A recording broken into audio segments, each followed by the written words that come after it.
Passion our purpose, profit our pain. I don't want my name to ever be in vain. A life full of substance is the only thing that will remain the same. Millennial thoughts. Welcome back to Millennial Thoughts with your girl.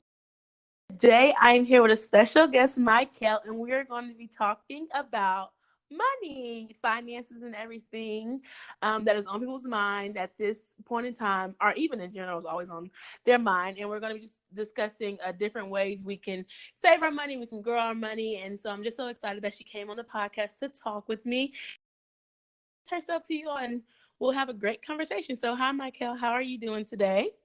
Hi, Alicia. I am doing well, as expected. As I'm in the quarantine, I'm enjoying myself though. Yes. Are you able to be at home, or are you like what's it called? I forgot the word now. Essential work. I don't know. No. Oh, okay. So the company that I work for is considered essential because I work in defense. I work in the defense industry, so that is definitely essential. But I have the ability. I'm an accountant. I'm not an engineer or anything, so I can still work from home. So we have been put on work from home indefinitely. So okay.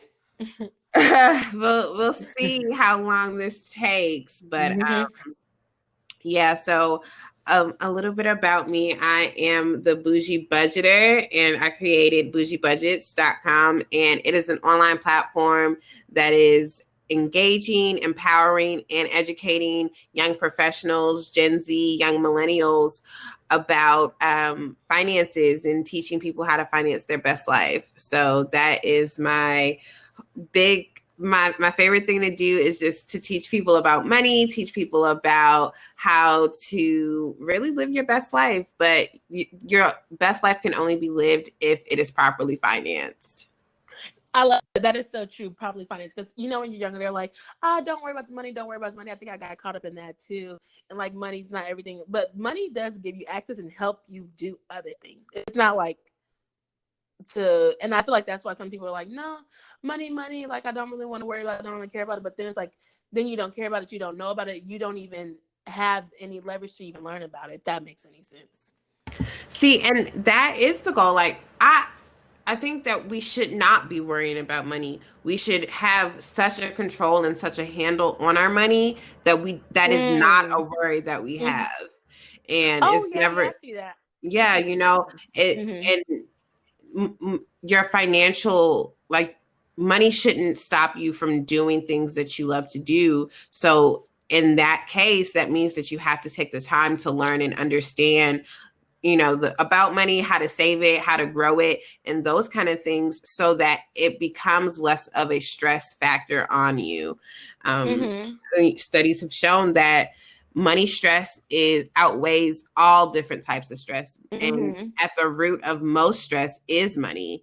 And, we go to work and we work to pay bills, and we pay bills so that we can live. And everything that we do has to center around having enough money to do those things.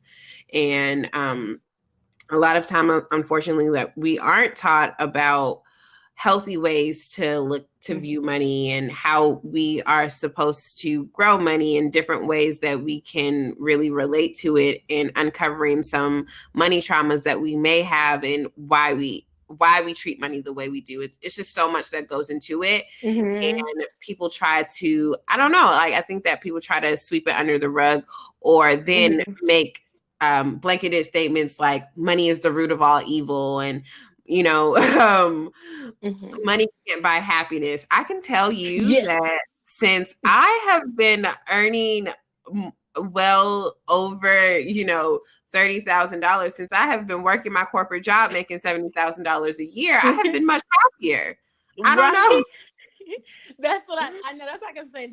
I seen something. It was like, me was like, well, I'd rather be crying in a doing something else. I was cracking up though.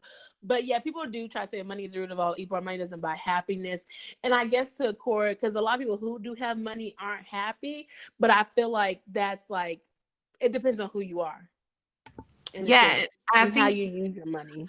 I think the thing is like we don't really know what makes us happy, and we don't take the time to do some inner work and be grateful for things that we do have, things that we will have, and things that we've had in the past. And that's one thing that really transformed how I view money is the practice of gratitude. And like every morning I wake up, I meditate and I say, you know, I am grateful for the money that I have in the present. So the money that I have in my bank account right now, I'm so grateful for it. The money that I have, the money that I had in the past, or the money that I was able to spend, I'm grateful for that too. I'm grateful for the money that I had in the past, the money that I have in the present, and the money that I will accumulate and I will grow in the future. I'm so grateful for that. And that really changed the game for me. That's really crazy that I'm gonna say like that you said that, because a couple of days, like I've been wanting to meditate, but I haven't gotten into it. But I was like, I follow B Simone. I don't know if you follow B Simone, but she's like amazing to me or whatever. And I was like, bye. Like she calls herself the manifestation queen. I was like, okay, I'm about to meditate. And every time I get to meditate, I'm gonna be like, I will be a millionaire by 30. I really have been thinking that I was gonna start doing that. I love B Simone, and just her strategy, like her whole thing of being a millionaire before 30, I think it's super dope. You know, one part I would say is just like, you know, what's the motivation? Like, why is it so important to be a millionaire? And you know, and she has her reasons, and I think that that's beautiful. And I think that honestly, we don't take the time to understand why we want money, right? And that's where the relationship with money is kind of crumbling. Like I did a post a couple weeks ago that got a lot of people like talking, and you know, whatever. I'm a queen of problematic. I'm everyone's problematic fave, and I'm fine with that. You're being problematic on the internet. Woo, I'm always problematic on the interwebs. Okay, so I said, like, I have no desire to be a billionaire.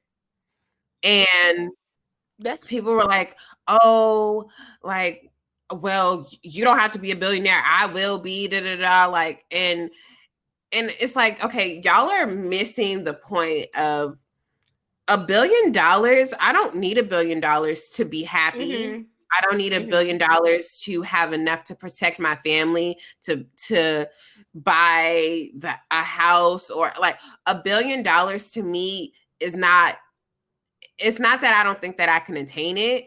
It's the fact that I don't want it. Like that's not my goal. My goal is to have more than enough money to put my parents in the retirement home that they love. My goal is to send all of my nieces and nephews to college and actually be able to support them through college, because, you know, some people will be like, oh, great, you're going to college, and never text you, never call you, don't send no money. Okay. Like, I don't want my nieces and nephews to be broke college students. I want to be able to send them $100 every week. You know, that's your money, because I have the ability to do that. Like, these are things that, to me, I don't need to be a billionaire to do that, but I do need money, because, you know, money helps me provide for my family.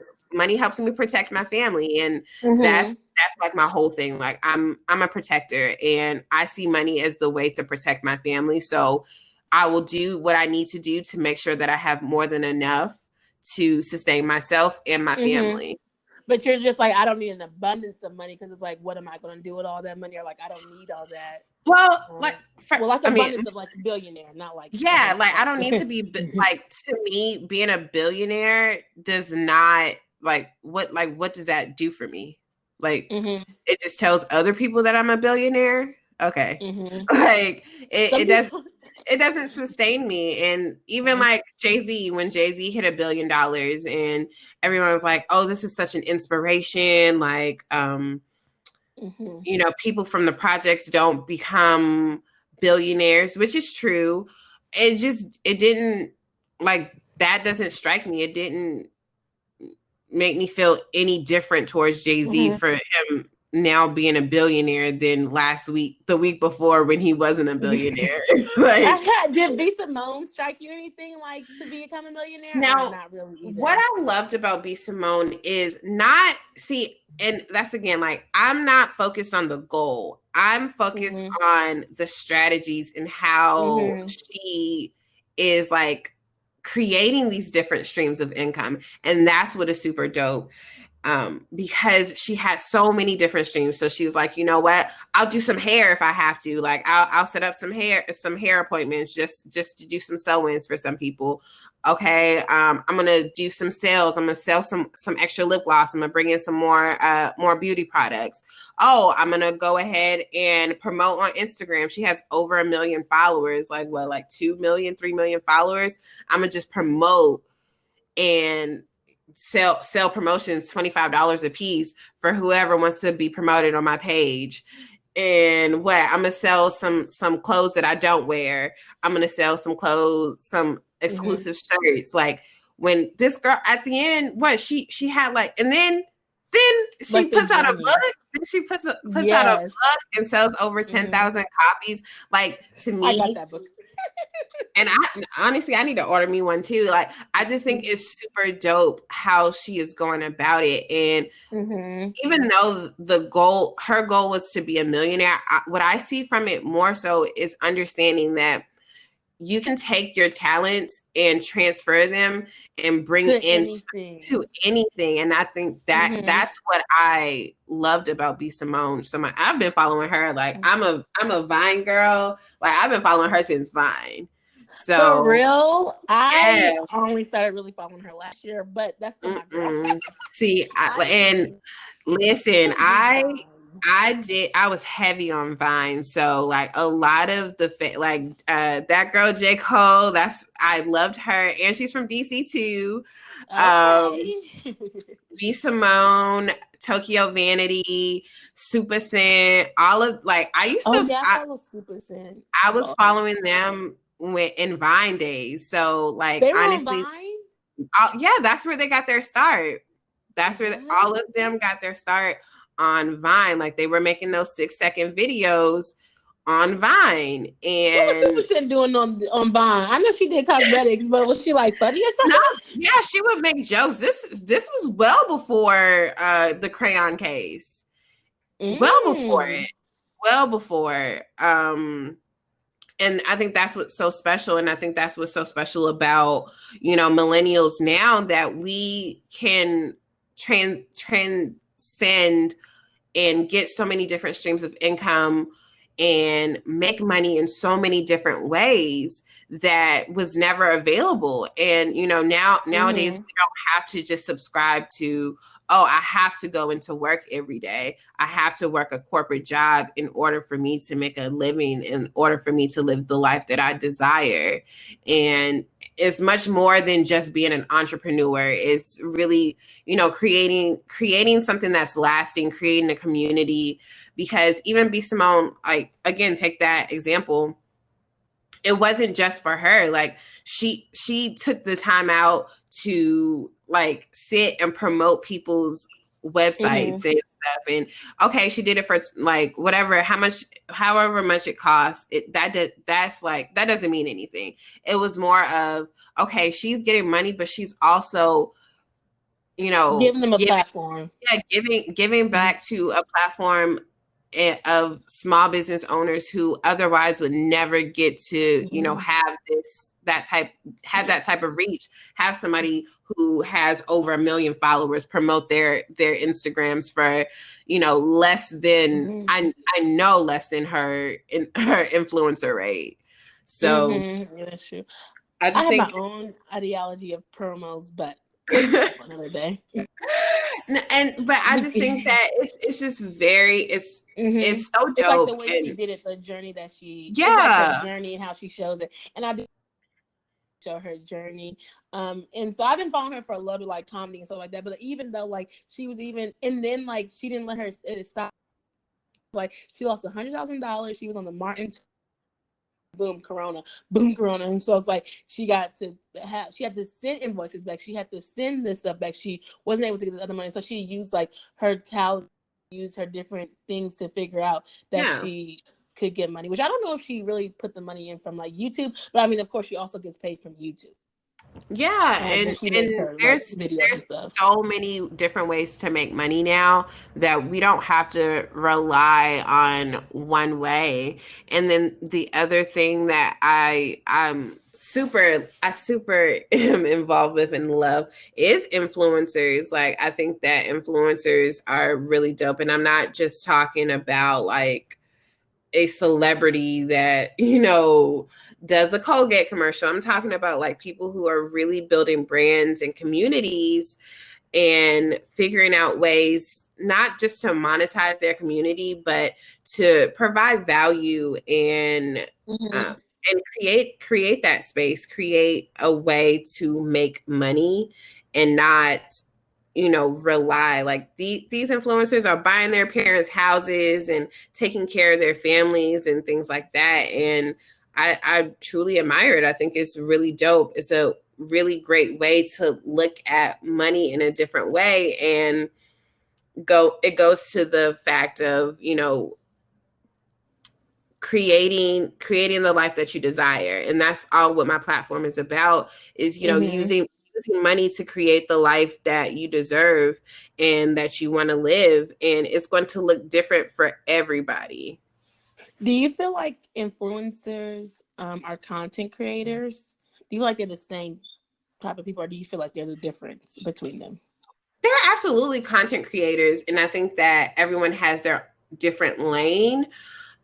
Even in the personal finance world, like, we are content creators. We create content. We create all different kind of things, but it's information based, it's education based. And I think that sometimes we get a little caught up with when you hear influencer, you just think like a makeup girl on YouTube, but like, you can even break that down. Like, this makeup girl on YouTube, she has brand partnerships that people are paying her just for them to mention their product on her channel, right?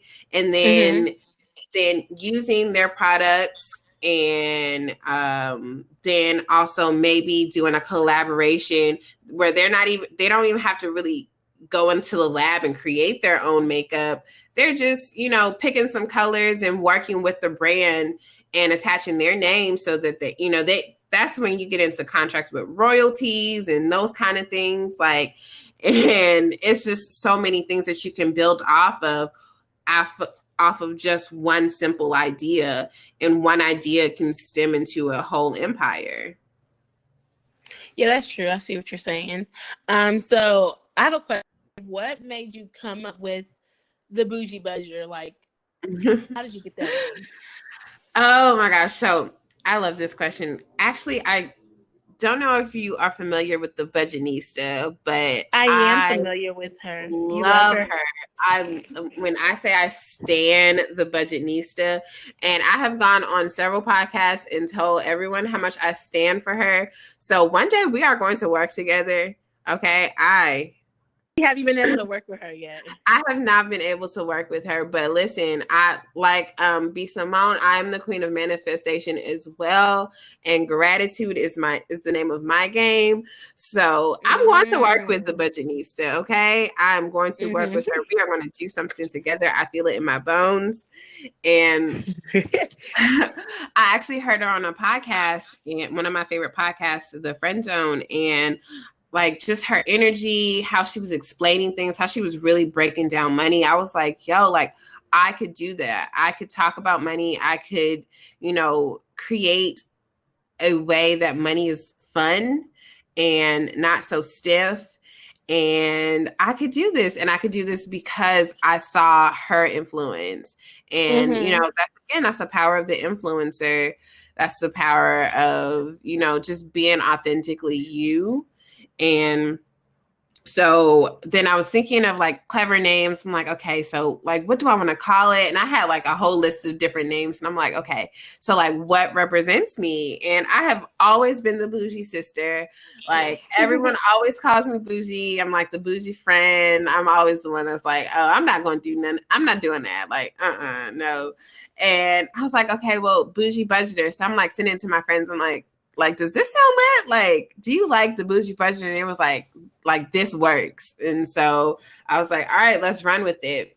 And then like, even for my brand colors, like I'm again, like I like to do fun things. I like to go out. I'm social. I'm not one of those finance gurus that's going to, that in order to save enough money and to live life, I have to put my life on pause. So I actually went to this art gallery and I saw one of the most beautiful pictures. And, you know, I was talking to the artist, and like the colors that I came up with, like to represent my brand, are actually colors that came from the photo that I bought, because I just loved it so much. And I was gonna say, I really like your colors. I was looking at your media kit. I was like, oh, these colors are really cool together. Yeah, it was a beautiful picture. I should post it on my Instagram so people can see. Like, people can see it. So how long have you been in the financial literacy? So I've been in the personal finance space for about a year, but I actually, April makes a year. It's a little over a year. I'm a little close to a year, and like the website launched like May of last year, but I've actually been studying accounting and finance for the last 10 years, over 10 years at this point. So I'm 24, but yeah, I've been studying accounting. Me too. Oh my goodness. I'm 24, and I started learning accounting and finance when I was in high school. So I took my first accounting class when I was in 10th grade.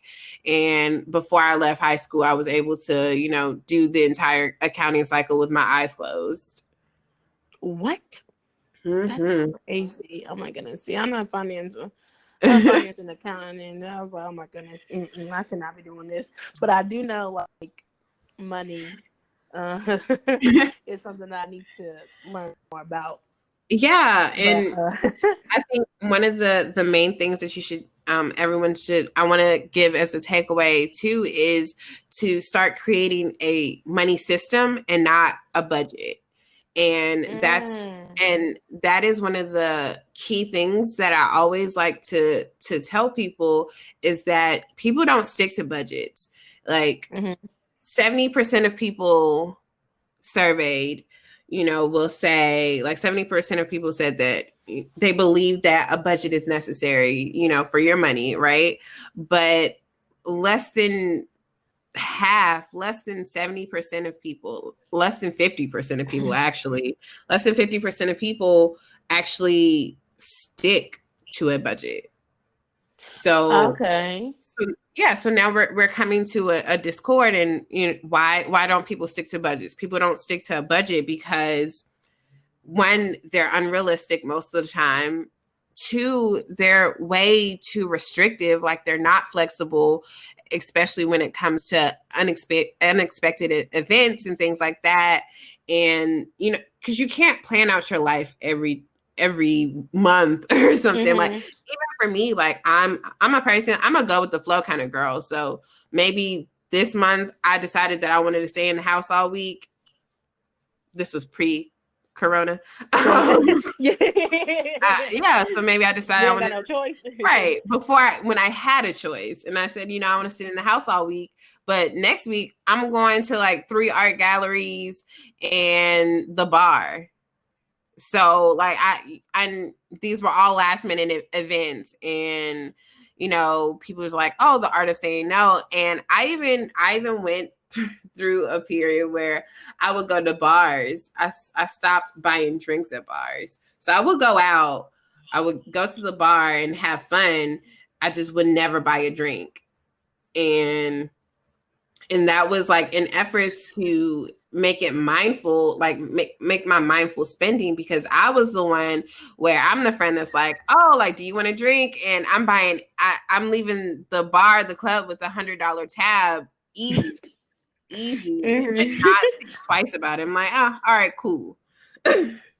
So I wanted to I wanted to test my theory and see if I could go to the bar and enjoy myself without buying a drink. And I did that for like 3 months. And I got my friend to do it with me. And now, like, when we go out, we either drink before we go out or we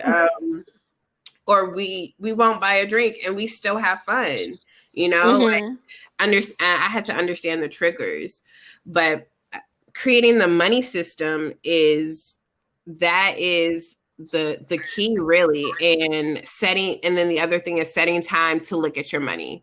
So my money system, I have a workbook, and I have, all my Instagram is all about it, but creating the system where it flows from looking at your income down to your expenses, through to your saving, and then to your spending.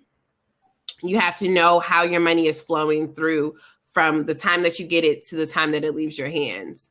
And I think that people just know when payday is and when it's time to spend, and they forget the two things in the middle. I got paid. Okay, let me pay these bills. Yeah, but then sometimes people like, even like with the Apple Pay or Apple Music. Like, what day does your Apple Music come out of your account? Do you know? Oh, I don't have Apple Music no more. I deleted that. Oh, well. I mean, I don't do Apple Music. I do Tidal. I'm down with the Beyonce, but but that's the thing. Like, people say bills are sneaking up. No, bills should never sneak. My bills never sneak up on me. I know I have it set in my calendar. The 2 days before a week before it's due, 2 days before it's due, the day that is due, and I have a notification that tells me when it gets paid. So it's never, like, bills should never be a surprise. That's exactly. But that is true. I do the storage thing. Oh, maybe the system helps me, because I do have a storage thing, and I'm just like, oh, okay, it came out. Like, okay, like the email, just like, okay, it came out. But it's not like I don't get a notification like, okay, this is coming out next week. So I have to be like, okay, let me check, make sure all my stuff right. Right. It's just like, oh, it's going out. So it already went out. So what I would say to you, like, definitely put in your calendar, put in your Apple calendar, like, okay, on the 27th of every month, that's when my storage payment comes out.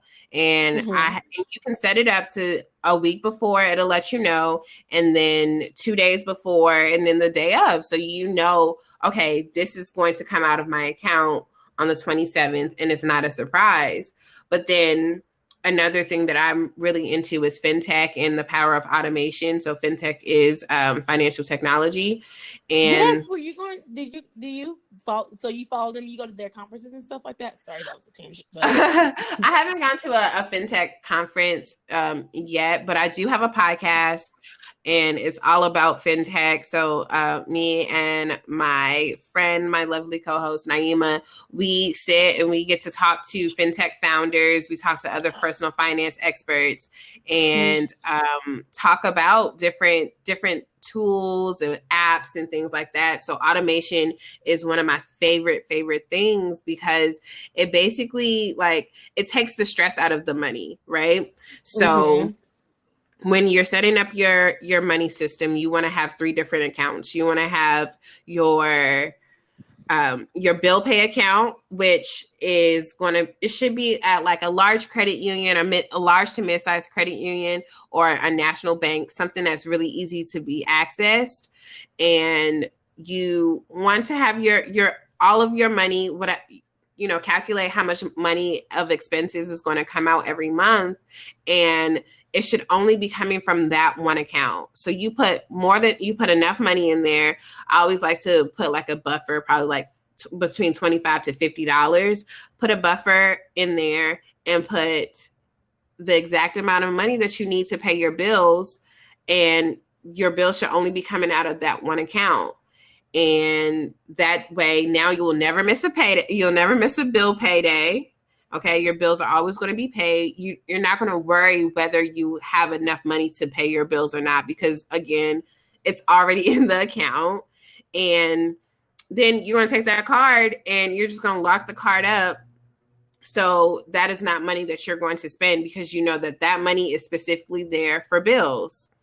And I think sometimes if, when you're using your spending money and your bill pay money are in the same account, you're going to end up spending your bill money or not notice if your bill account is getting low or anything. You won't notice it because your money is like, mixed together. Then the other. Okay, I actually like that. Sorry. So Mhm. are you saying that? I'm Are giving you you some saying like a revelations bank? right now. Yeah, because mine is all together, and I never split it up. I just be like, oh, hold up now, let me figure out something. But Yeah, so it should be you in should two have like different. one bank, but you can have Two, one bank, just two different banks. I would have two different banks. I don't leave my Okay. money in one bank. Like, Okay, I do have two different banks, but yeah, so one needs to be, and then I will actually get three. So my recommendation is always three. So one for bill pay, one for spending, and one for saving. So honestly, it sounds like you probably just would need to open up another one. a high yield savings account. It's probably Yes, the I only thing know. that you're missing. Yep. And then I heard that that's better to do online, so that's what I'm going to look into Yeah, opening so online. some online options would be Ally if you want to have more of a traditional banking sense. Ally is really great. I have How do you Ally. spell that? It's ALLY, Ally Bank. And I like Ally also because it gives you the option to invest. So I really only use Ally Invest. I don't use the banking portion anymore. Vero Bank, and I have some links for these too. Vero Bank is super, super dope. That is one of my favorite resources because they give you $75 once you set up your direct deposit. And right now, and I don't want to tell you like their interest rate right now, but because interest rates they fluctuate, and especially in this economic climate right now, it's lowered. It is going to continue to look a little bit before everything stabilizes. But Vero Bank is a strictly online bank, and it's a high yield even if you don't it's high yield, but if you put in over $1,000 a month, the interest rate like almost doubles, I believe. So it's like one of the highest interest rates that you can have. And another great option would be Marcus by Goldman Sachs. So all of these are online. Marcus is strictly online, so you can't have it. Doesn't have it's strictly a savings account, so there's no debit card attached. But Vero and Ally, you can choose whether you want to have a debit card attached to it or not. I would suggest you not just to use it as a savings account and make it hard. It just makes it harder to get to your savings, and that's what you want to do. Sorry. Oh yeah. Are you saying Vera or Mara? Vero. So VARO. Okay, yeah, that's really good. That's good because actually I was talking to somebody else on my live that they were talking about the online invest and stuff like that. Well, I was hearing about Chime and different things like that, but I love Chime. Chime is not a good. It doesn't have a strong savings account. I'm not going to recommend Chime for the savings. Okay. If you like Chime, you'll like Vero Bank a little bit better. They're owned by the same company, but Vero has a little bit better perks. Okay, and Chime is not necessarily. It's Chime. You could save money, or you could have a. Yeah, Chime is better. Chime is better for its checking account. I have Chime as well, so I have several bank accounts, as you can tell. I didn't even keep up with those. I wouldn't even be able to keep up with all those, but I keep up with them because each one of them serve a specific purpose, right? So like I said, Ally, I only use Ally to invest. So if it's not about investing, I don't know about it because it's only for my Ally account. Vero Bank, that is for my savings. So that's the only thing that I do with it. And then I have a credit union and Navy Federal. I only use that for my bill pay. So if it's not about bill pay, I don't know about it. Like it doesn't help me. And then Chime is what I use for my spending. So if it's not for spending, I don't know about it. Like it's on that.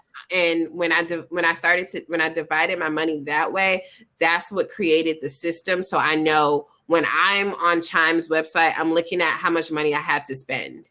You know, when I'm on Barrel Bank's website, this is how much money is in my savings currently.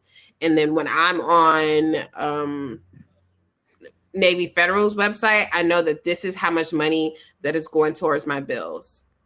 And that's when you were talking about not a budget, but like having a system for your money. Is that that's what you were talking about? Absolutely. I'm low-key salty. I went to the wrong industry. I should have finance. Because I get the money right now. We're literally the same age, and I did a whole different route.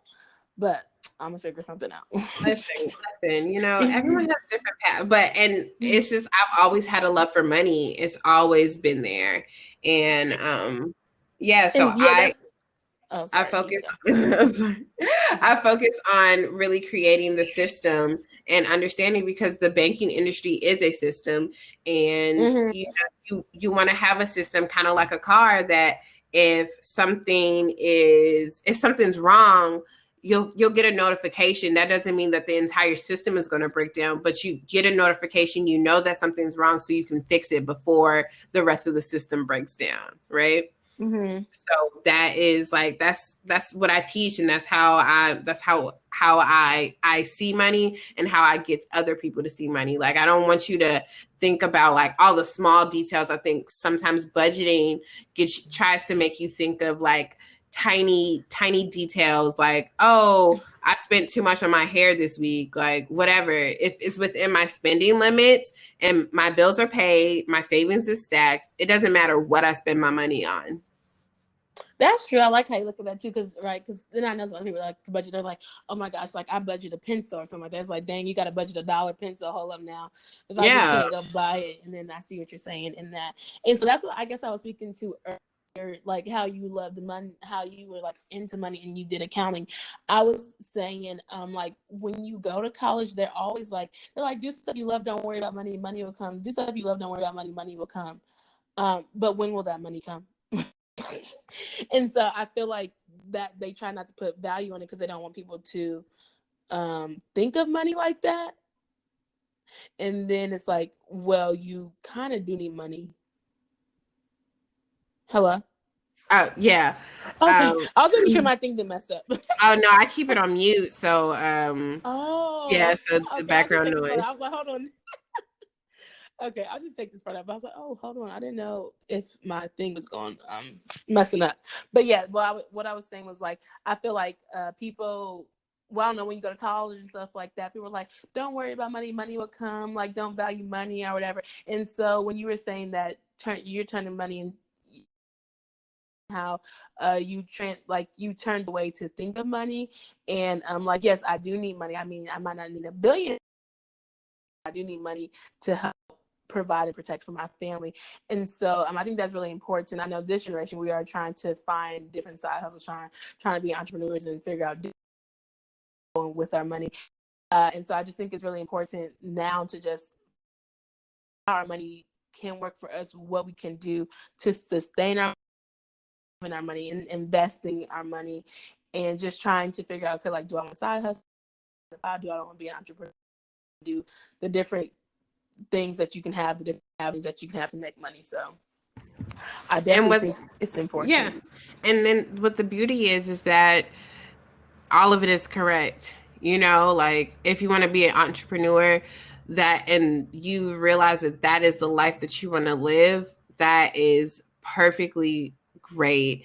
Like me personally, I don't want to be an entrepreneur.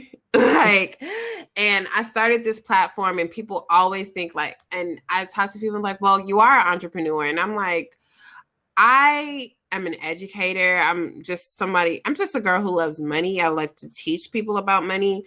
But like, as for like, you know, building a business and things like that has never interested me. Hiring people and things like that, that's never been an interest to me.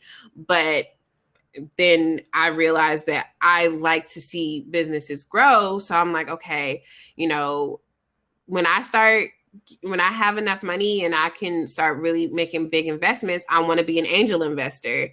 And I want to, because when we talk about invest, people only think about like the stock market. And I was like, I don't care to look at like Fortune 500 companies and those kind of, like, I don't care to do that. It doesn't interest me. But to be an angel investor and to be able to give a company that is, making an impact or creating some cool new tech, $25,000 as seed money for them to grow. And then like that is something that I'm interested in. That's the life that I want to live. Like to be an angel investor is something that's super dope that I want to do, down the road. Like that's the type of investing I want to do. Yes, that's so cool. We need to connect, stay connected. I'm just kidding. But that when you were talking about that, like how much money and talking about money or whatever, and I think that's the whole thing too. Like me, I don't think I want to be a billionaire. I don't know nothing about billionaires, but let me just billionaire. And so it's always about like showing. I got my master's in education, so I do like education, but I like education outside of school and classrooms. So being able to use my platform, if I do get $1 million, I'm able to use that to invest back into my community. I'm able to help people.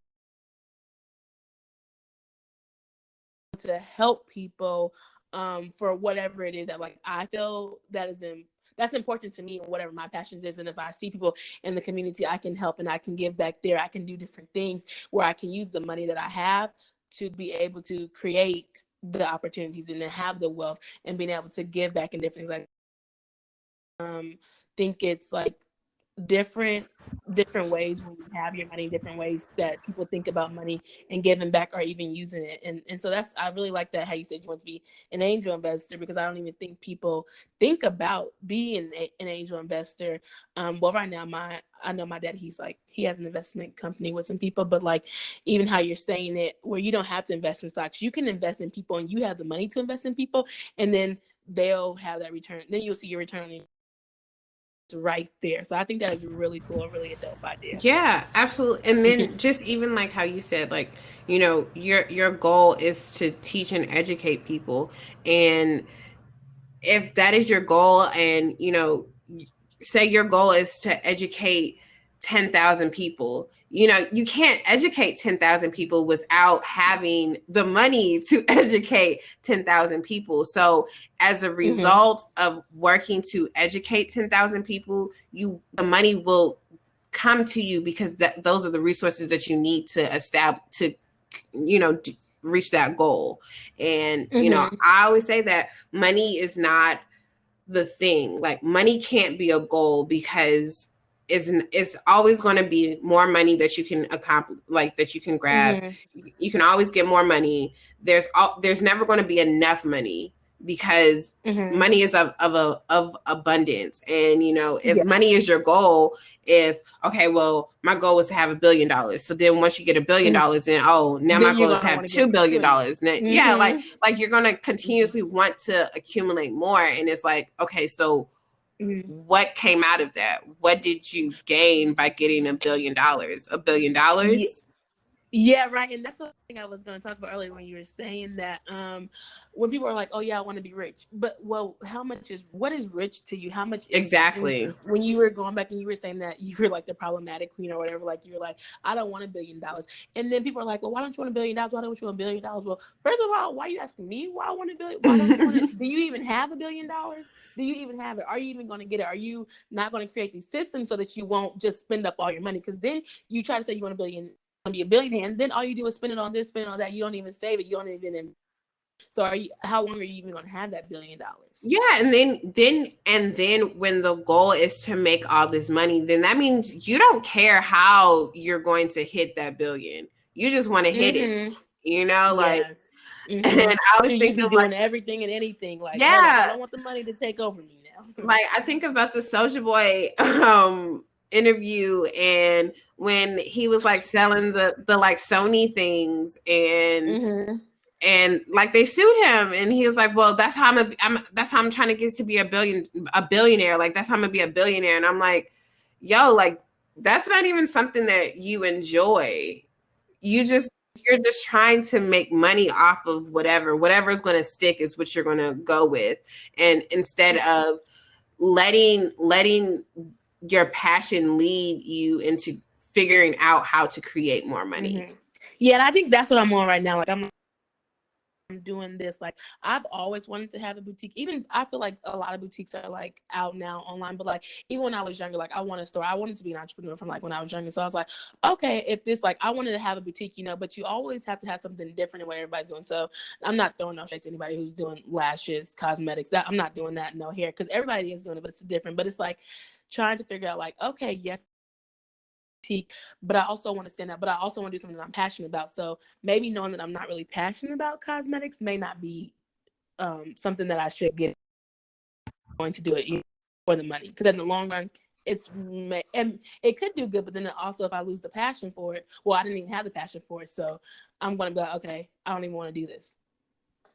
Yeah, I mean, that even lets you think like, you know, if everybody is selling lashes, why is one person, or going on the makeup idea, like if everybody is starting makeup lines, how is Supa getting $1 million in less than an hour?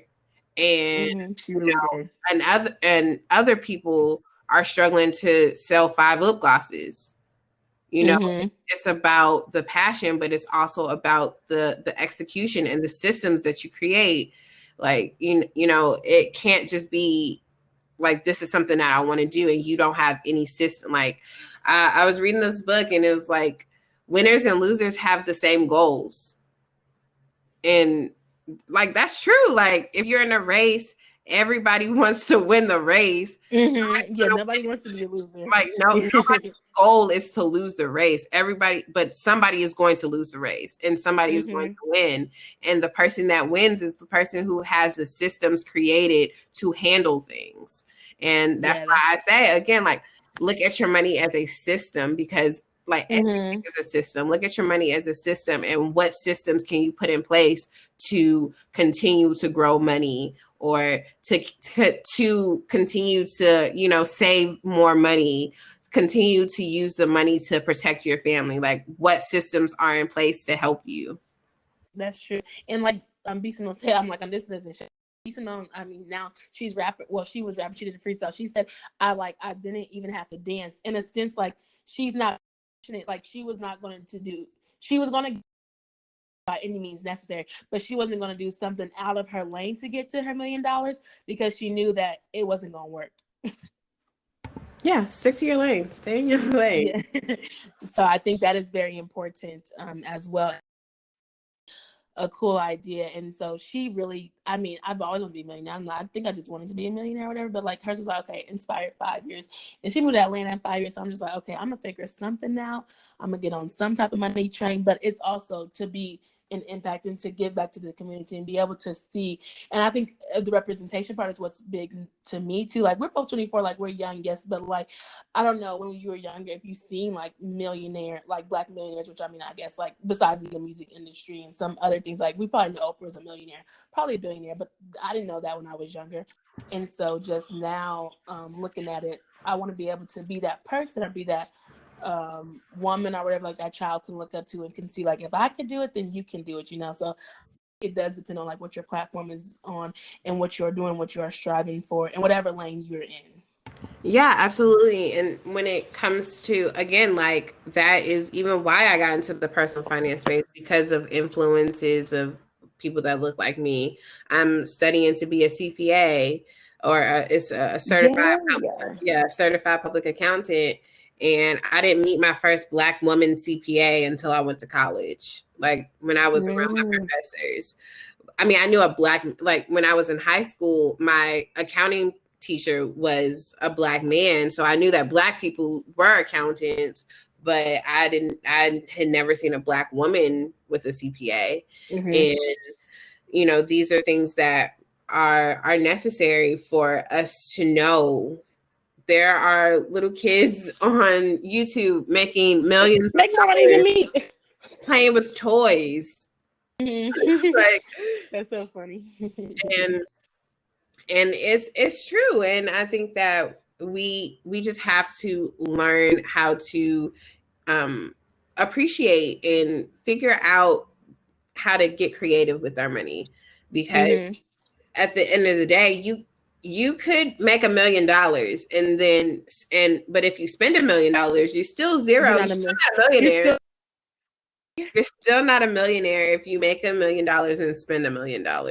So again, you have to put those systems in place and create the space for you to create more money and create the opportunities and benefit from the opportunities that money creates.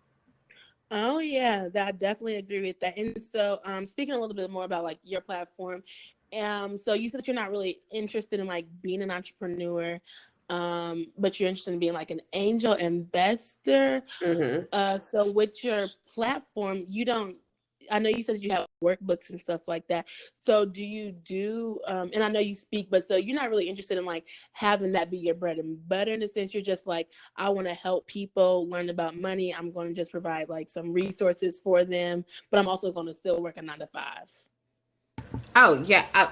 Honestly, right now, I like my 9-to-5. That's the other thing I feel like is different from a lot of people. I like my 9-to-5. I enjoy the work that I do. It does not drain me to go to work. I actually enjoy it.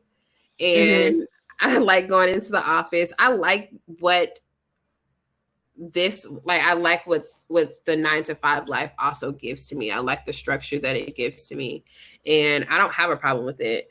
So things that I do offer, I do have a workbook. It is my pride and joy. It is a budgeting workbook that describes this actual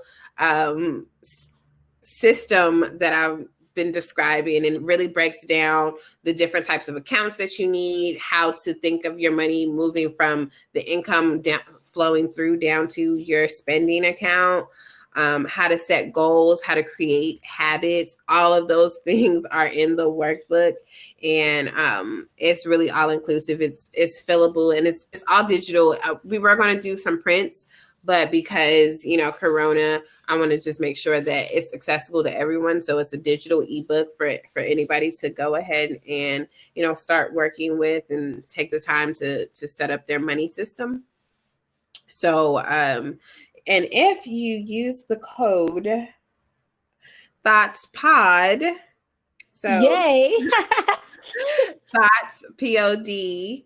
If you use the code THOUGHTSPOD, you can get $20 off. So it's $39 regular price, and you get $20 off to, start really learning how to finance your best life. Other things, I don't do any one-on-ones. That's one thing that I don't do. Okay. I wish I did, but I really don't have the time sometimes, especially still working a 9-to-5. Like I can't sit down, but my DMs are always open if people have, additional questions and things like that. And you can ask anybody. I'm super responsive in my DMs, and definitely will hit you back if you have any questions. And I have a newsletter also. You can definitely sign up for the newsletter. It's called the 1st and 15th, like a paycheck. That's cute. I really like that. Yeah, I didn't realize there's a couple other people who have newsletters called 1st and 15th, but it's catchy, whatever.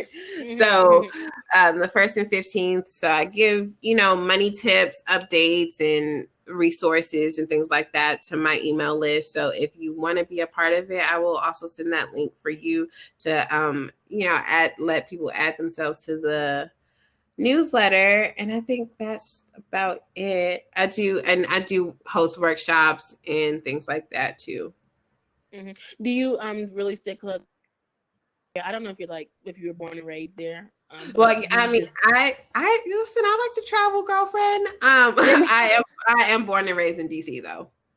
Okay, that's fun. It's expensive out there. I was thinking about relocating there, but I'm like, dang, I just need a job. Jobs there and stuff like that. Yeah, most people are going to be in government work around here. I'm just like, dang, can't even get up in there. And so, yeah, I do in higher education, so it's like working at a college campus and stuff like that. So that's kind of different, but we shall see. I'll probably be an entrepreneur. But I definitely thank you for joining this conversation, joining the podcast and having this conversation.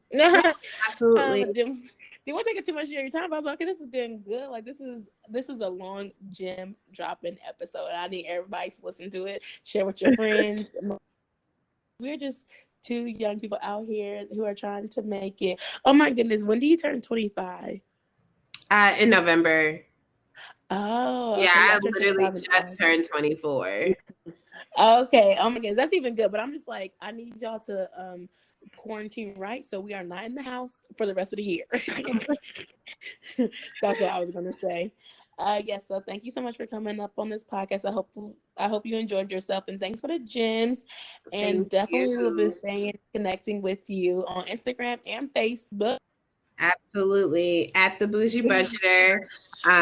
Bougie with a J, so BOUJIE, because bougie with a G looks like boogie to me. So I'm cracking up. Oh yeah, on Instagram, and then your website is Bougie Budgets. And then anything else? Facebook or Twitter? Facebook and Twitter